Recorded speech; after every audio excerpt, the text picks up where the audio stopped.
Italian bread, Italian recipe from Mother Assunta's recipe po, handed down from one generation to the Wow! next. How many centuries na yan, ha? Yes, from 1895. And you maintain, sister, na kanyang texture and everything of this Yes bread. po. So if you notice, hindi siya sweet. So when we eat this bread, it reminds us of their own beginnings, Yes. na kanilang mismo May kwento founderess. ang Mother's Assunta's bread. Maganda din pala, no? So pangalan pa lang, nakakatakam na, sister.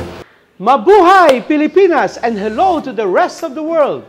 Welcome to your companion in looking at the church, the world, and the society from the consecrated point of view. This is your kahabit, Sister Maria Cleofe Transi OP of the Dominican Sisters of the Most Holy Rosary of the Philippines. Join us for your weekly dose of inspiration and information straight from the consecrated men and women in the Philippines. I am your kahabit, Father Toots Buenafe of the Order of Carmelites. And we are The Habits!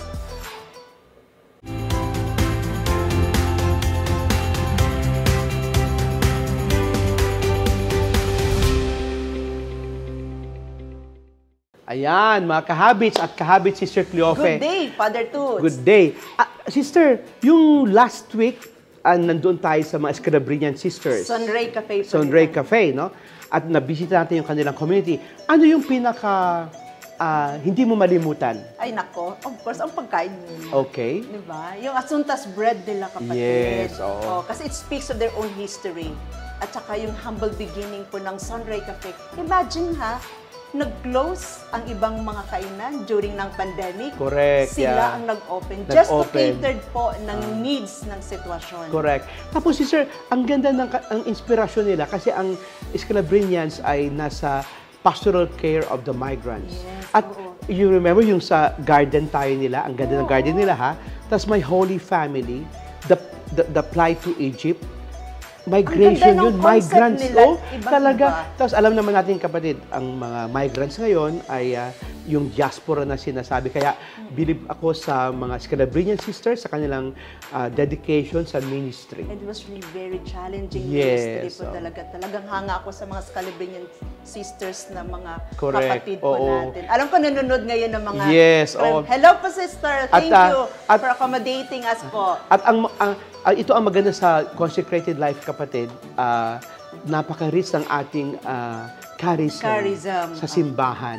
At kaya nga, after that, na-inspire din tayo. Mas na-appreciate natin ang kanilang congregation at kanilang mga ministries with the migrants. And of course, we understand our own spirituality. Yes. Hindi pala tayo True. pwedeng magkapare-pareho. Oo. Ano? And then, ang ganda ng community. We met them. And then, it was a day of hope para sa mission. Kapatid, nung 1986 People Power sa EDSA, saan ka nun? Sa amin, elementary ako ng Talian, kapatid. Ako, college na ako nun. Cute pa ako noon. Cute? Oo. Hanggang ngayon, cute naman eh. Kasi Oo, maputi cute ka pa eh. rin. Ako naman, hindi ako mistiso, pero... Cute pa rin. Cute lang. Oo. At kayo manggi. Oo nga. Talagang Pilipinong-Pilipino ako pagkamalan pa. At alam mo kapatid, mahalaga sa kasaysayan natin ang EDSA 1986 People Power. Oo. Kaya dapat alalahanin natin at pag-usapan natin. At maganda din itong balik-balikan. Kasi Correct. yung ibang mga young generations ngayon, hindi na po nila alam Totoo, kung ano po yung totoo. nangyari. At bakit ganun kahalaga sa atin ang EDSA People Power. At nangyari ito 36 years ago. Kaya ngayon, So, ang ating episode, mga habits ay EDSA 1, ano ang ambag mo? Kaya sama na sa ating diskusyon by visiting our social media accounts. Follow us at our Instagram and Facebook page at Conference of Major Superiors PH. Thank you very much to our star senders for supporting our live streams and helping out in our advocacies and ministries. Kaya, ano pang hinihintay mo? Chance mo na rin na makatulong sa ating mga kapatid by sending us Facebook stars. All you need to do is to click the star icon next to the comment section. Then, you can now buy stars and send them to us. And more stars you can send, the more people you can help. At mga kahabits, patuloy lang po sa panunood, pag-share, pag-like, and comment sa ating YouTube channel. Now, with a new name, Conference of Major Superiors PH. Tap the subscribe button and the bell button para notified ka sa ating contents from the consecrated in the Philippines. Also, mapanood din tayo sa TV Maria. Hanapin ang TV Maria channel sa inyong free and cable TV at tumutok every Sunday nights at 8:30 p.m. and every Thursday at 6 a.m. and 10 p.m. Let's start our discussions with our information routine. Here is the Religious Reports.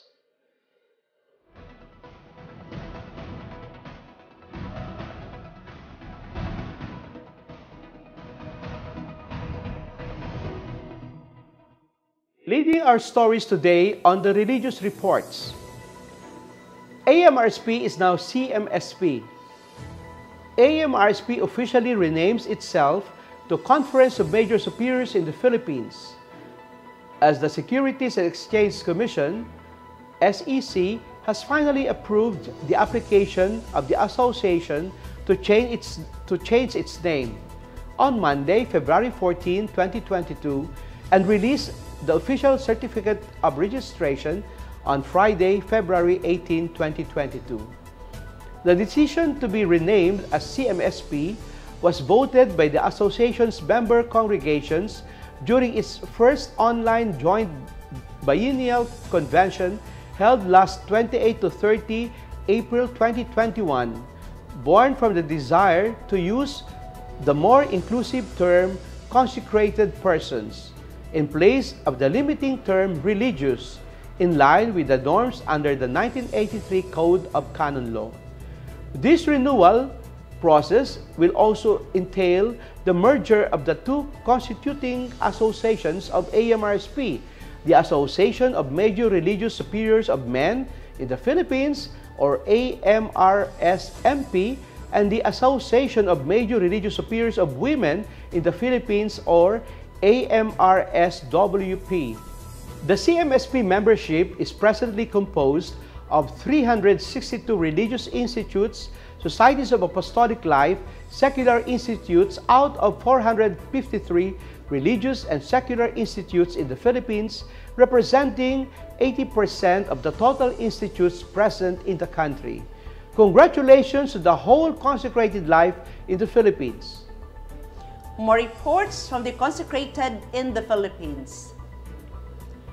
La Salette Missionaries Election Statement. The missionaries of La Salette, Ina ng Pag-asa, Philippine Province, has released a statement on Tuesday, February 22, 2022, for the upcoming elections titled 2022 National and Local Elections. A true believer worships God in word and deed at all times. Father Manuel Medina, MS, the Provincial Superior of the La Salette Fathers, Philippine Province, call on all true believers of Christ to uphold the truth and to battle the proliferations of lies, propaganda, disinformation, trolls, and fake news, especially during the upcoming national elections. The statement boldly addressed three major lies rampant during election period. Namely, the church has nothing to do with politics. Any candidates will do, and the candidates are our idols, and stated that if we are for Christ, we must be for Christ everywhere, even in the voting booth. Therefore, must not choose just anyone to lead, and must not idolize a candidate by supporting him or her, no matter what, even sorting to lies, deception, profanities, and vote buying, the root of corruption. Father Medina also challenged the faithfuls to choose God in making your choice among the candidates, and always choose Jesus' attitude, character, and values in ourselves. In other words, and especially in our leaders and candidates. The statement ended with an open-ended question for the faithful to reflection, and we quote, among the candidates, who do you truly believe is capable of bringing our people closer to God? You see, it does not matter if your choice is the winner. What matters most is that God has won your heart once again. And here's our reports from the Vatican and the world. Theme for the 108th World Day of Migrants and Refugees announced. The Vatican Dicastery for Promoting Integral Human Development announces on Tuesday, February 22, 2022, the theme chosen by the Holy Father, Pope Francis, for this year's 108th World Day of Migrants and Refugees, Building the Future with Migrants and Refugees, which is to be celebrated on the 25th of September 2022. In a communique, the Migrants and Refugees section of the Vatican's Dicastery for Promoting Integral Human Development explains that this year's theme highlights the commitment that we are all called to share in building a future that embraces God's plan, recognizing and promoting the role that migrants and refugees have to play in this work of construction, because only in this way will it be possible to build a world that ensures the conditions for the integral human development of all. The day is observed every year on the last Sunday of September as an occasion to express support and concern for people who are forced to flee their homes, to encourage Catholics worldwide to remember and pray for those displaced by conflict and persecution, and increase awareness about the opportunities that migration offers. It was first celebrated in 1914. Vatican opens its first embassy in Abu Dhabi. The Vatican, through Archbishop Edgar Peña Para, the substitute of the Vatican Secretariat of State, traveled to Abu Dhabi to inaugurate the first apostolic nunciature in the United Arab Emirates, UAE, on Friday, February 4, 2022. Archbishop Peña Para explained that the presence of this new apostolic nunciature is a further sign of the Holy Father's solicitude and concern for all the people in the Arabian Peninsula, and at the same time, an upgrade in the relations between the two states. Nora Al-Kaabi, the UAE's culture minister, and Omar Gobash, the Assistant Minister for Culture and Public Diplomacy, attended the nunciature's opening along with other officials of the UAE government. Archbishop Peña Para expressed gratitude to UAE's Foreign Minister Sheikh Abdullah bin Zayed Al Nahyan and to the civil authorities for making the nunciature opening possible.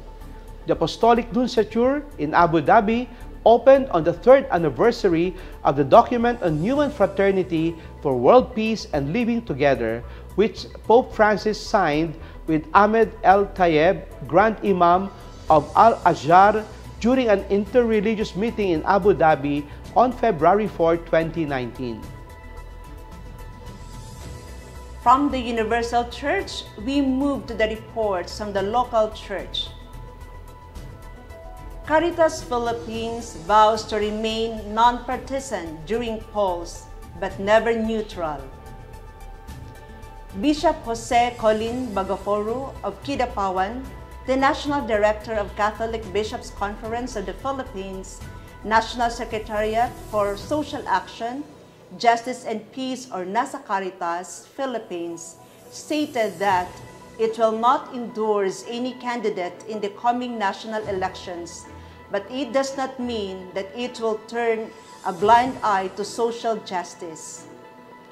Bishop Bagaforo added, we quote, "We will proclaim what is true, just and right. That is our moral obligation. We will speak and act in favor of human rights, the sacredness of life, ecology, and truth, among others." The bishop said Caritas Philippines will remain a non-partisan organization under a memorandum of agreement between NASA Caritas Philippines and the Paris Pastoral Council for Responsible Voting. or PPCRB, and urged all diocesan social action centers of the Catholic Church who will serve as the local election watchdog under PPCRB to remain the same. He said the mission of the social action networks is to ensure clean, honest, accurate, meaningful, and peaceful elections. Bishop Bagafaro encouraged the public to examine the lifestyle, action, supporters, election conduct, and reputation of the candidates they want to support. That's it for our dose of stories from the consecrated life, the church, and the world. Catch our next episodes for more of The Religious Reports.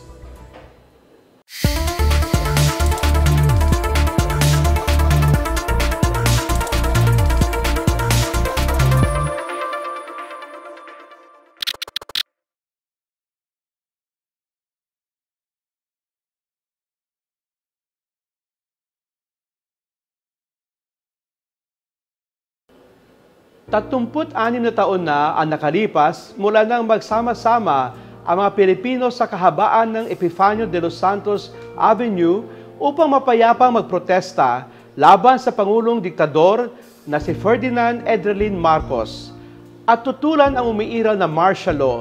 At tuwing 25 ng Pebrero ay ginugunita pa rin natin ang makasaysayang kaganapang ito ng ating bansa, ang EDSA People Power Revolution. Ngunit makalipas nga ang higit 3 dekada kung saan tayo ay nasa digital age sa henerasyon ng millennials at Gen Z sa panahon ng pandemya ng bagong pamumuno. Hanggang sa dambana at textbook na lang ba natin maalaala ang nangyayari sa EDSA? Mga kahabits, sabay-sabay nating tuklasin muli ang mga epekto, kabuluhan, leksyon ng EDSA People Power 1 sa kasalukuyang panahon. Kaya naman mga kahabits, ating kilalanin ang ating guest for today. He is the former Dean of the Ateneo School of Government, an Undersecretary of the Department of Environment and Natural Resources, and the co-founder of the Legal Rights and Natural Resources Center and ASHOCA Philippines. Currently, he serves as the chair of the Jurisprudence and Legal Philosophy Department of the Philippine Judicial Academy of the Supreme Court of the Philippines and is a member of the Board of Directors, Trustees of Rappler Incorporated, Pinoy Media Center, and the Council for People's Development and Governance. Let's welcome here in the Habits, Dr. Antonio Gabriel Lavinia, as he answers the big questions of our episode today titled, EDSA Uno, Anong Ambag Mo? Ayan, EDSA Uno. Hi. Hello po, Hello Dean po, Tony Lavinia. Dean Lavinia. Good day po. Magandang hapon. Good day po. Magandang hapon, Father. Magandang Sister. araw po sa inyo. Magandang araw pala. Welcome po. Welcome to po sa The Habits. Habits, sa POV The Habits. Thank you po. So, I'm glad to be here. Lalo Yes, na maganda yung we are impaksa also- Yes natin. po, we're also honored to have you in our program po. So, Dean Tony, diretso na po naming tatanungin, ano nga po ba ang kabuluhan ng 1986 EDSA Revolution sa Pilipinas? At kung hindi po naganap ang People Power 1 ng time po na yan, sa palagay mo, ano kaya ang estado ng Pilipinas ngayon? Ang halaga o ang kabuluhan ng People Power Revolution noong 1986, 36 years ago, ay naipakita natin sa buong mundo ang kakayanan ng sambayanang Pilipino na baguhin ang ating bansa sa isang mapayapang paraan. That we could change our country, change it from a dictatorship to a democracy in a peaceful way. That was the meaning, and that is the meaning up to today of EDSA. Maaring marami tayong kakulangan.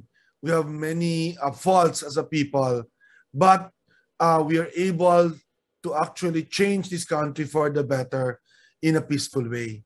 Yun ang ibig sabihin ng EDSA.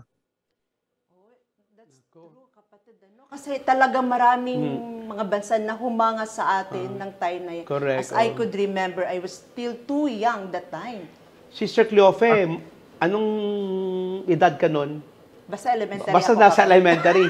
Ako, I grew up with martial law. College ako nung nagkaroon ng EDSA 1986. Dr. Sonny, ano kaya? Oo, Young nagkausap na kami na philosophy. nag-edad kami ng time na yan. I was Din to, grade young 6 elementary, philosophy ano? Oo, so maraming I was a young nangyayari. philosophy. Totoo po yan. Teacher. Si Dean Tony pala ay teacher. Young see? philosophy teacher. A very young philosophy teacher in Ateneo de Manila and a law student sa College of Law. Kaya yung sagot ko, sisters, sa pangalawang tanong mo, kung Opo. walang EDSA, Ano kaya? nagkaroon tayo ng Ano bloody nangyari? uprising. Nagkaroon tayo ng bloody uprising, sigurado. Thousands would have died eventually in trying to overthrow the Marcos dictatorship. Siguro the dictatorship would have survived another 5 years, 4 years, 10 years even, di ba? And ano, the country would have talagang babalik tayo sa World War II natin na state na wasak yung bayan. Kaya napakahalaga na nangyari yung 1986 na we were able to effect peaceful change and restore democracy, no? Marami siyang pagkukulang, hindi ko sinasabi yun. Mamaya pag-usapan natin yun.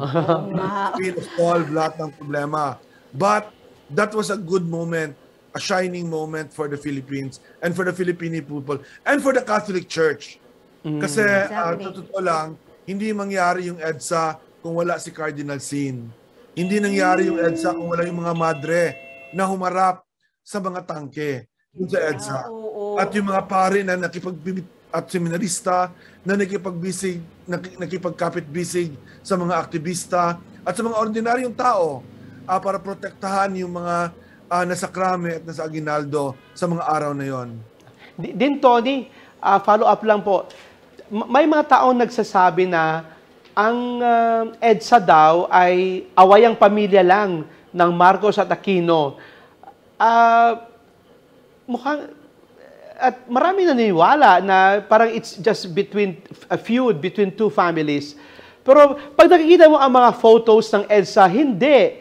Talagang parang tama na, wakasan na, parang yun ang mga slogans na naririnig natin. Totoo yan, Father. Ang laban sa bayanan, Correct. the people, versus a dictatorship. Yes. Hindi rin sa pamilya lang. Kasi hindi naman, si Marcos, siya yung presidente, siyempre may pamilya siya, pero hindi lang naman siya ang kalaban doon. Ang kalaban doon yung mga cronies niya, yung mga lahat na nang-aapi ng bayan, yung militar na nag-aapi ng bayan. At the time, may militar naman na nag-side sa sambayanan, di ba? That's people versus a dictatorship. Correct. It was freedom and democracy versus authoritarianism. Yun ang laban. Malinaw na laban yun. The lines are very clear in EDSA. Yes. It's the Filipino people's protest against a dictator. At kaya nga, naririnig natin yung never again, kapatid, yung never again na usapin, no? Kaya, ngayon po, Dean Tony, hindi na po kami magpaligoy-ligoy pa. Ano ang malaking implikasyon ng 1986 EDSA Revolution sa darating na halalan sa May 2022? Pero hayaan po namin kayong sagutin yan sa ating pagbabalik, mga kahabits. So mga kahabits, while waiting, follow us at our Facebook and Instagram at Conference of Major Superiors PH. Huwag din kalimutan mag-send ng Facebook stars sa ating live stream para mas marami pa tayong matutulungang kababayan ngayong pandemya. Also, visit our YouTube channel with a new name, now called Conference of Major Superiors PH, and click the subscribe button. Mga kahabits, just stay tuned only here with your information and inspiration companion. This is The Habit! Sa iyak ng bayan sa panahon na yon, nakinig sila na naapi ang bayan, nakinig ang simbahan na may kalokohan na nangyari sa eleksyon noong February 1986. at kailangan na ng pagbabago ng Pilipinas.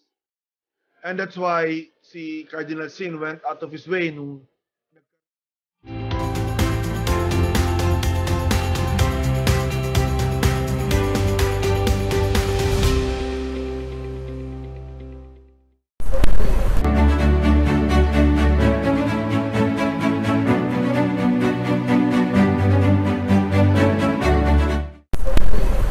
Hi everyone, I am Sister Yolanda V. Ramos of the Workers of Christ the Worker Religious Institute.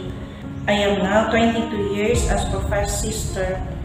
I have been sent to different mission stations with different mission apostolates and ministries given to me by the Institute and the parish where I was assigned to.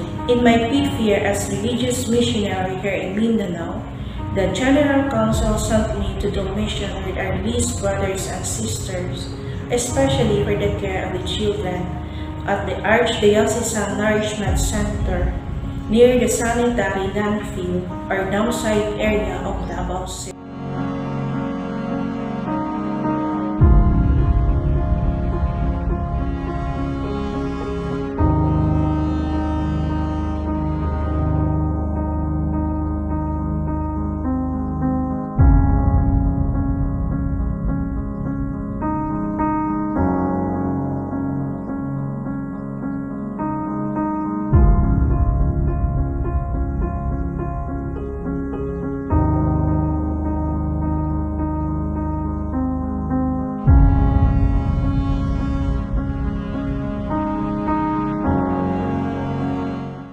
The cry of the poor in this place seems stifled by their desperate circumstances, but in time, God in His mercy heard even their voiceless pleas. The existence of ANC in downside area plays a great role to its mission to evangelization, particularly in addressing the issue of poverty and malnutrition. ANC answers the call in helping our least brothers and sisters who are most in need. My day at the ANC downside begins with a 30 minutes drive from St. Francis de Assisi Parish, Maha, or a 5-day decade of the Holy Rosary, a prayer to offer for its children that I will encounter, pity for them and prayers offered at night. But it reminds me that hunger cannot be gratified by prayers alone. Something has to be done. This entails sacrifice, but only a heart that trusts in the Lord can give the widow in the gospel who gave all what she had. Believing in God's providence and inspired by the Gospel of Matthew, where Jesus made the miracle of the loaves, believe that it is truly possible if we take heed of Jesus' words to give them something to eat. Through the help of some individuals, groups, and organizations, we were able to sustain and continue to feed the children. We continue to distribute food packs to those who are most in need. Nothing is too little for the Lord. If we give without reservation, He will increase it, just as He does with the 5 loaves and 2 fish. All one needs to do is to bring it to Him, to be blessed and distribute. For He says, I have compassion on the crowd. The needy children are waiting to be served their portion. With the help of some youth volunteers and catechists from the parish, the ANC provides also simple classes, tutorials, and basic catechism, preparing them for the reception of the sacraments and group home visitations. My mission here at the ANC downside reminds me of my Mother Founder's great love and compassion for the poor. Mother Deo always tells us, do not let the poor leave empty-handed. The presence of the ANC in downside gave the people a sense of hope, for they feel that the church takes good care of them. When I am hungry, you feed me. When I am thirsty, you give me to drink. This is our mission, to bring Christ and recognize Christ in them. As Pope Francis' words echo in the background, go to the periphery, be shepherds, living with the smell of the sheep. The smile of every child is like a fulfilled mission. The joy of every people is also our joy. Every thank you from them is always a thanksgiving for the Lord who always provides.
Let's continue our discussions here in The Habits, and still with us in POV, Points, Opinions, Views, is Dr. Antonio Tony Gabriel Lavinia.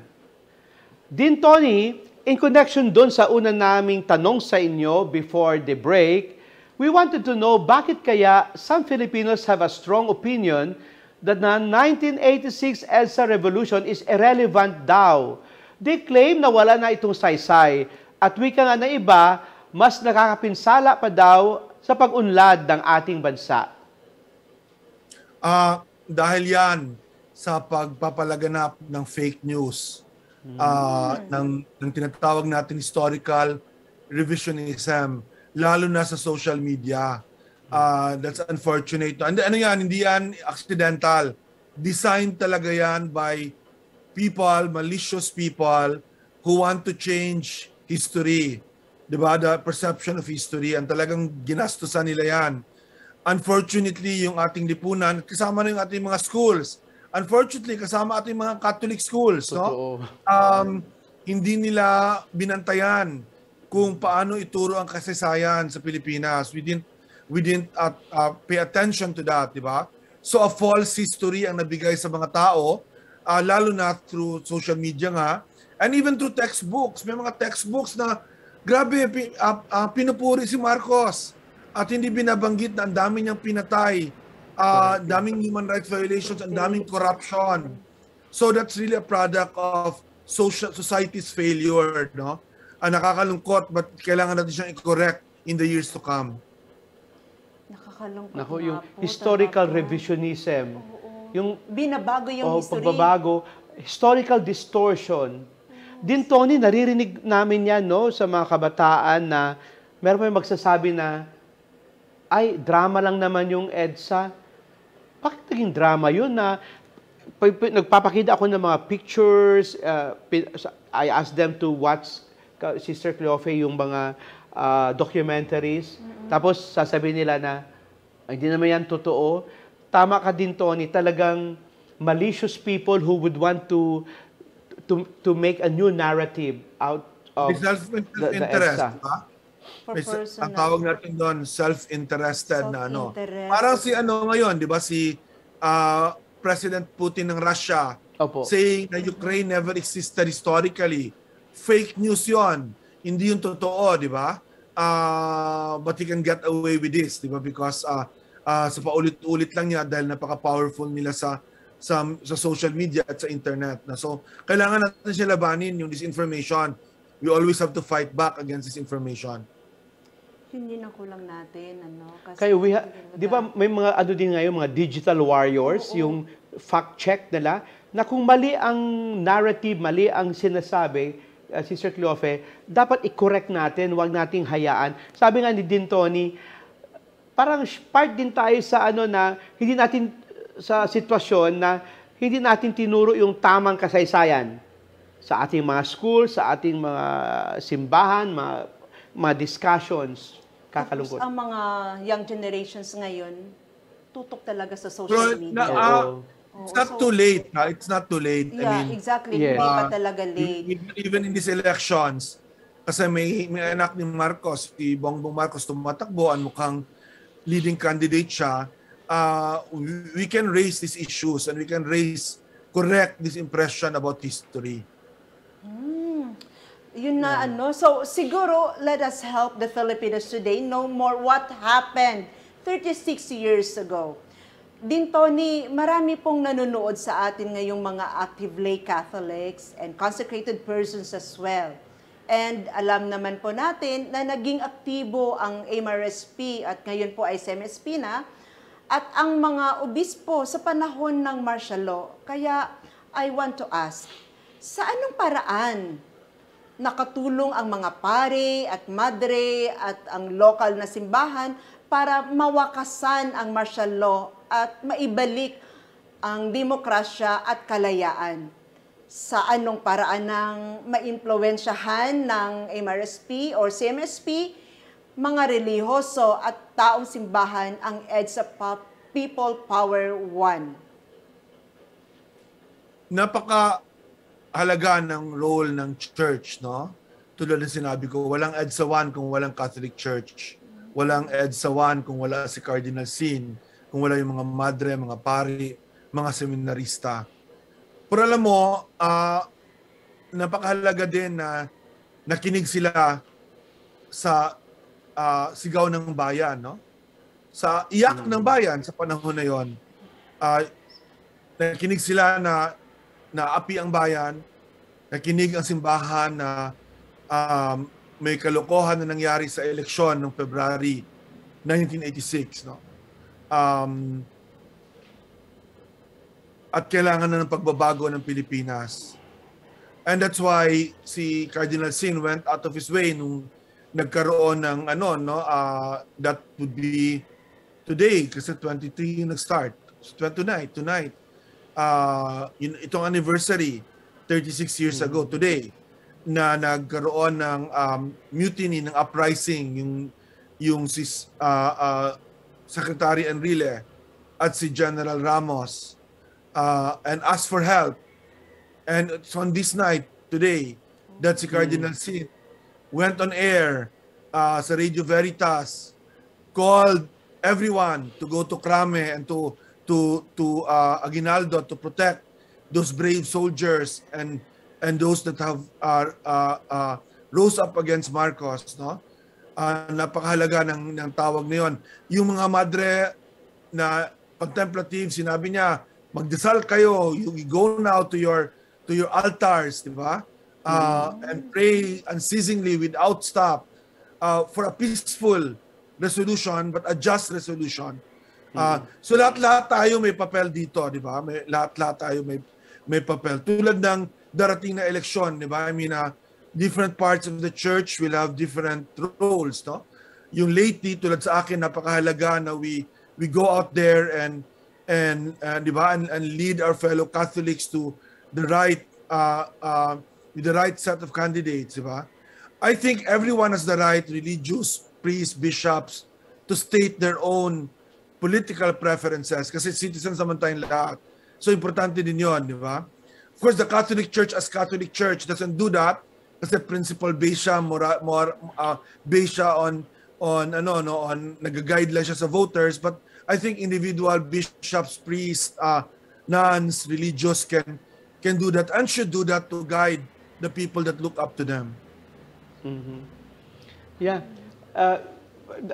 Kapatid, sa mga magazines, sa mga news na aking nababasa, talagang ang simbahan ay involved sa panahon ng martial law.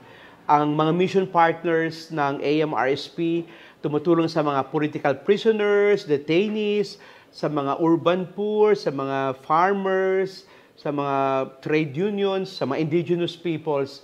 Kaya minsan naiinis ako pag ano ginagawa ng simbahan.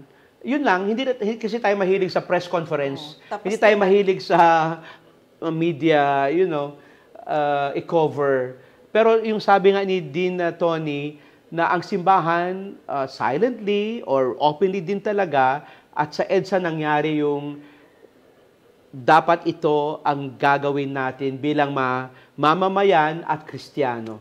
Tapos tanungin pa ang simbahan, bakit daw nakikialam ang simbahan? Kasi kung pakialam, hindi na kasama, nakialam ka lang. Pero sabi ni Dean Tony, we are citizens. May obligasyon tayo sa lipunan. At naging pari, naging madre, naging obispo. Pero ang lay, nagpalabas na ng mga statements ang ligaya ng Panginoon. Council of the Laity. Council of the Laity of the Philippines. Ang Couples for Christ International, nagpalabas na sila ng mga statements nila. So, ang laki ng ambag ng simbahan sa pagbago po ng ating... Sa EDSA. 36 years ago. At ngayon naman, sa may darating na eleksyon, di ba? Parang na-reflect natin kung ano nangyayari at kung inaambag ulit. Dean Tony, ano nga ba implikasyon ng 1986 EDSA Revolution sa darating na halalan ngayong May 2022? Well, ang implikasyon very simple, Father, that the church can make a difference, di ba? And should make a difference. Dapat yung Catholic Church ay mag-make ng stand, no? As I said, the way I said, the church itself, principles, lalo na, di ba, yung mga dapat hindi binoto, hindi binoboto kasi magnanakaw o nagpapatay ng tao, at yung mga dapat binoboto, di ba? Yung specific candidate, siguro iiwan natin yan sa individual bishops, individual priests, nuns, religious orders, lahat kayo pwede naman gumawa ng gano'n. But hindi yan about, hindi yan partisan politics ang tingin ko dyan eh. Ang tingin ko dyan, taking a stand, di ba, for what's right, for what's truthful. Yun naman ang nangyari talaga sa EDSA. The church simply and the ordinary person simply decided to stand for the truth. By the way, gusto ko lang i-emphasize na yung EDSA was not just Manila, not just in the highway, in EDSA, what we call EDSA Highway, di ba? It was all over the Philippines, in all the cities. Nagkaroon ng sariling mga EDSA. True. Sa Davao, meron, sa amin sa Cagayan de Oro, sa Bacolod, sa Cebu. In fact, Cory was actually in Cebu when it happened. So it was the whole Philippines, no? Siyempre, yung final nangyari sa EDSA kasi nandito ang Pangulo sa Malacanang, di ba? And umalis siya sa Malacanang on the evening of the 25th, di ba? So yun, or 2026. So yun, kaya dito ang final act. But all over the Philippines, and not only on that day, people forget na since Aquino was assassinated in 1983, yes, naging malakas na ang resistance against the Marcos dictatorship. And then tama ni kay Father na martial law pa lang, the church was in the forefront of protecting human rights, helping detainees sa TFDP, halimbawa Task Force Detainees in the Philippines. The bishops were in the forefront of fighting social injustice all over the country. So hindi siya first time na lumabas na lang sa simbahan that day. Yung simbahan lumabas na lang yung simbahan sa EDSA. Even before that, we were already there and you were already there. Din Tony, maganda yung hin-highlight mo din na narinig ko na din yan din na ang EDSA, Manila lang naman yan. Hindi. Buong bansa yan, kapatid. Matandaan ko mga lakbay bayan sa Bacolod, mga protests sa mga iba't ibang... So, tama si Dean Tony. So, may kanya-kanyang movement ang hindi bawat siya provinces. one-week event. Talagang ang resistance, nagmula yan sa long term na oppression, human rights violation, sinabi ni Dean Tony. Kasi mali yung narrative na Manila lang naman yan eh. Hindi. Maraming mga nangyaring mga protest rallies all over the country. So, at yun nga, Pilipinas, sa EDSA lang parang nag-peak sa EDSA. At doon lang talaga nakafocus. Yes, kaya sinasabing EDSA, so EDSA Revolution. People Power, but it's national. But actually, it's throughout the Philippines ang resistance at ang movement po. So, Dean Tony, lastly po, baka pwede nyo po kaming palalahanan ng mga aral ng 1986 People Power Revolution na pwede nating magamit at matutunan muli para maging ganap na demokratiko at malaya ang mga Pilipino at ang ating bayan. Yes po. Yes po. I think the most important lesson dito, di ba, is we can actually convert each other. Napakahalaga yon. Hindi tayo kailangan magpatayan para baguhin ang Pilipinas. Pwede ka mag-appeal dun sa kaaway, dun sa yung kalaban. Kalaban is the better word rather than kaaway. Katunggali, di ba? Na maaring magkakaisa as long as meron tayong batayan na katotohanan at katarungan. So yun, yung 2K na yun ang gusto kong simula na lesson, di ba? Yung importante yung katotohanan, importante na yung katotohanan ay magdadala sa atin ng isang lugar na makatarungan. Isang K din na nabanggit ko na kanina, yung kapayapaan. Napakahalaga nun na isang mapayapang paraan ng pagbabago yung ating susundin. Isa pang K, kapangyarihan, di ba? Yung tunay na kapangyarihan ay nandun sa sambayanan. Hindi sa baril. Si Marcos, mas maraming baril, no? Naalala natin si Bongbong Marcos noon. Sinasabi ni Bongbong, let's bomb Camp Crame. Yun ang sinasabi niya noon.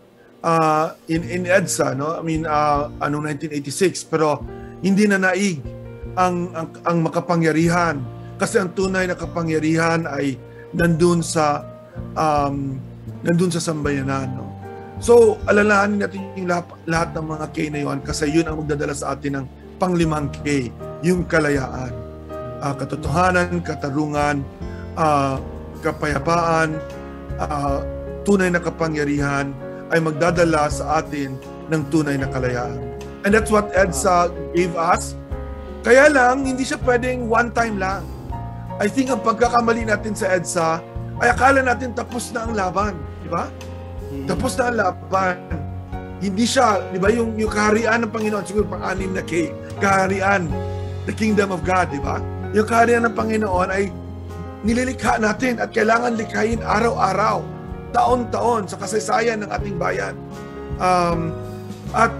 Yun ang nakalimutan ng karamihan na pag nung naging malaya na tayo sa EDSA, malaya na sa diktatura, tapos na. Balik na tayo sa ating old selfish ways, di ba? Tingnan mo ano nangyari sa ating 36 years.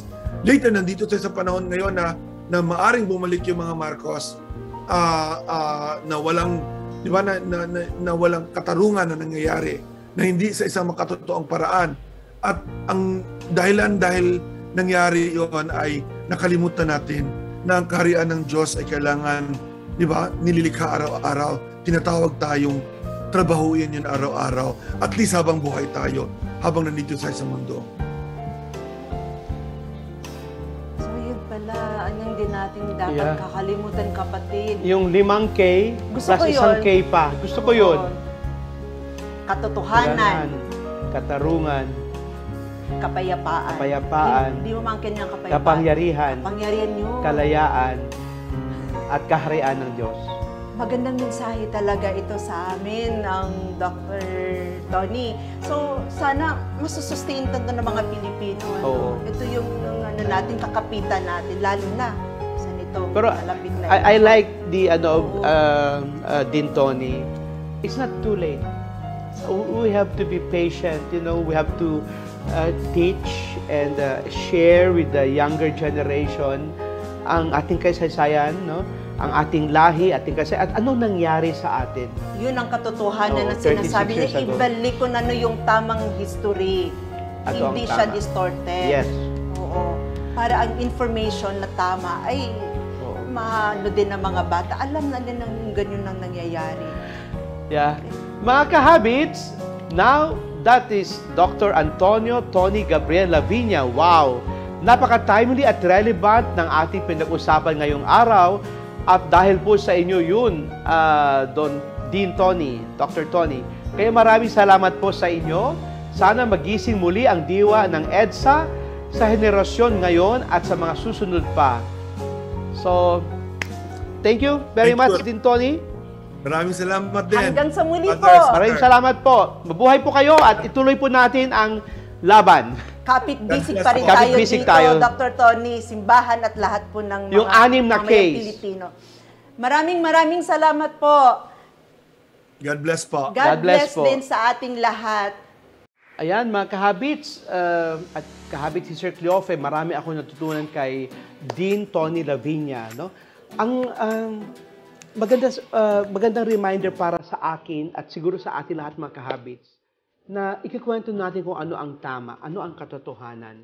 Ang EDSA People Power 1 ay isang event, isang historical event na dapat ikwento natin sa mga younger generation kung ano ang totoong nangyari. Na it was not just a family, feud between the Marcoses and the Aquinos, but it was the Filipino people's protest against a dictator. And it should be told and retold. Kung ano tayo ngayon, kung nag-enjoy man tayo ng democratic space, ay dahil din na may nangyari 36 years ago. Yun, kapatid. At itong EDSA People Power 1, kapatid, ito yung nagpabantog. At parang sabihin natin na ito yung proud ng mga Pilipino. Kaya pala natin. At kasama ang simbahan. Oo.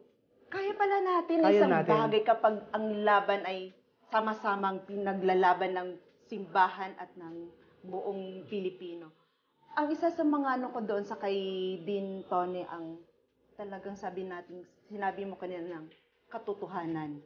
Isa sa... Kasi naunahan Isa yun sa... sa pinaka-importante mga case na binahagi niya. Oo, na mga, na sa ating Ano pabaon yung niya. kapatid? Katotohanan, katarungan, kalayaan, kapayapaan, kapangyarihan na dapat kapangyarihan na tutulong sa atin sa kalayaan at patungo sa kaharian ng Panginoon. kaharian ng Kaya Diyos. sama-sama ang simbahan. Ang ganda, at no? tayong lahat. So sana ganun tayo mga kahabits. Na-refresh ako, kapatid, sa history po ng EDSA. At itong hindi po naikwento. Ang sarap maging Pilipino, kapatid. Ay, oo naman. Kaya masarap pa rin balik-balikan ng history. At ating po mga na yan. kahabits, sa totoo lang, tayo naman talaga ay dapat promoters ng truth, peace, justice, freedom, and the kingdom of God. Ang tanong Beautiful. ngayon, anong ambag mo sa People Power? Itong sa EDSA na to, anong ambag natin? Kaya, mga kahabits. Mga kahabits. Oo, so, Ikaw, ano ang ambag mo? Tayo, mga consecrated persons, ano maembag natin sa lipunan ngayon? At nagre-reflect ng history na ang MRSP, malaki ang Yes, nating naging papel contribution. at role. Oo. At, So, mga ngayon kahabits. naman, ngayon, kahabit Father Toots, tanungin rin Oo. natin sila, no? vaccinated na ba kayo? Ay, nako! May Ito mensahe. na naman. O, sige. May mensahe po si Pope Francis sa inyo. Oh, sige. Muli po kaming nagpapaalala po sa ating mga kapatid Na hindi pa nakapag-vaccinate na at magpabakuna hindi pa na. naka-booster shots. Sabi ni Pope Francis in English, to ensure the majority of people are vaccinated is an act of love. Vaccination is a simple but profound way of promoting the common good and caring for each other, especially the most vulnerable. In Filipino, kapatid, Ang matiyak ng halos lahat ng mga tao ay mapabakunahan ay tanda ng pagmamahal. wow. Maniniwala ako sa etikal na pananaw, lahat ay dapat tumanggap ng bakuna. Ito ay isang moral na desisyon dahil ito ay tungkol sa buhay mo at sa buhay din ng ibang tao. Ayan, get According to vaccinated.